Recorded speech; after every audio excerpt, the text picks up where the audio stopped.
വീണ്ടും നിങ്ങൾ ബിരിയാണി ചെമ്പ്, സ്വർണ്ണക്കടത്ത് ഇത്തരം കാര്യങ്ങളെക്കുറിച്ചൊക്കെ പറയുന്നതായി കേട്ടു. കൈതോലപ്പായ. ഇപ്പം അതിനെല്ലാം മുമ്പ് പറഞ്ഞ കുറേ കാര്യങ്ങളുണ്ടായിരുന്നല്ലോ. നിങ്ങൾ ഓർക്കുന്നുണ്ടോയെന്നറിയില്ല, ചിലരെങ്കിലും മറന്നു കാണാനിടയില്ല. സിംഗപ്പൂർ യാത്ര 100 തവണ, അത് ഒരു ഘട്ടത്തിൽ പറഞ്ഞു നടന്നതായിരുന്നു. എല്ലാ കാര്യമൊന്നും ഞാൻ പറയാൻ പോകുന്നില്ല. പിന്നെ ടെക്നിക്കാലിയ, പിന്നെ ആ പേരേ കേൾക്കുന്നില്ല ഇപ്പം. കമല ഇൻ്റർനാഷണൽ, അതും പിന്നെ കേൾക്കുന്നില്ല.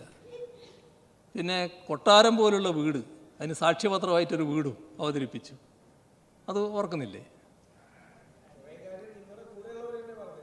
ഇങ്ങനെ എന്തെല്ലാം തരത്തിലുള്ള നാട് നിറയെ നിക്ഷേപങ്ങൾ, ഏത് പിന്നെ സ്ഥലം കണ്ടാലും അത് ഇയാളതാണ് എന്ന് പറഞ്ഞ് പ്രചരിപ്പിച്ച കാര്യങ്ങൾ. ഇങ്ങനെ എന്തെല്ലാം കഥകൾ നേരത്തെ തന്നെ കേൾക്കേണ്ടി വന്നിട്ടുണ്ട്. അപ്പോൾ അതൊന്നും നമ്മളെ ഏൽക്കില്ല. കാരണം ഈ കൈകൾ ശുദ്ധമാണ്. അതുകൊണ്ട് തന്നെയാണ്.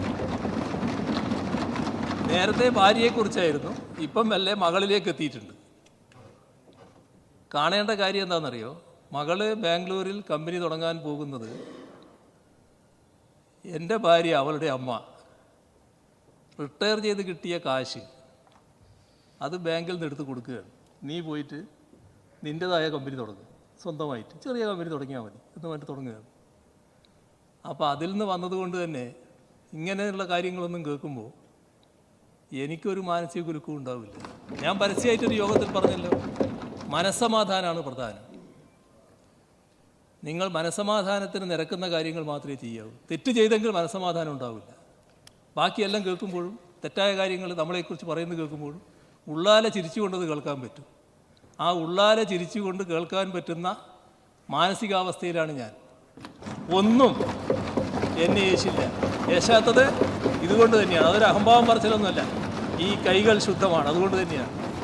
അതാരുടെ മുന്നിലും പറയാൻ കഴിയും, അല്പം തല ഉയർത്തി തന്നെ പറയാനും കഴിയും. അതാണ് അത് സംബന്ധിച്ച് എനിക്ക് പറയുന്നത്. പക്ഷേ നിങ്ങൾക്ക് രാഷ്ട്രീയമായി ആവശ്യമുണ്ടാകാം. ഈ ടീമിന് ഇപ്പോൾ ഞാനാണല്ലോ ഒരു നേതാവ് എന്ന് പറയാൻ ഇരിക്കുന്നത്. അതുകൊണ്ട് ആരിരുന്നാലും ഇവിടെ ഇരിക്കുന്നയാളാണല്ലോ നേതാവ്. അതിൻ്റെ ഭാഗമായി ആ കസേരയിരിക്കുന്നയാളെ ഇടിച്ചു താഴ്ത്തൽ, ഇകഴ്ത്തി കാണിക്കൽ നിങ്ങളുടെ രാഷ്ട്രീയമായൊരാവശ്യമായിരിക്കാം. നിങ്ങളത് നടത്ത്. ജനം സ്വീകരിക്കുന്നുണ്ടോ ഇല്ലയോ എന്ന് കാലം തീരുമാനിക്കട്ടെ. അത് മാത്രമേ എനിക്ക് പറയാം.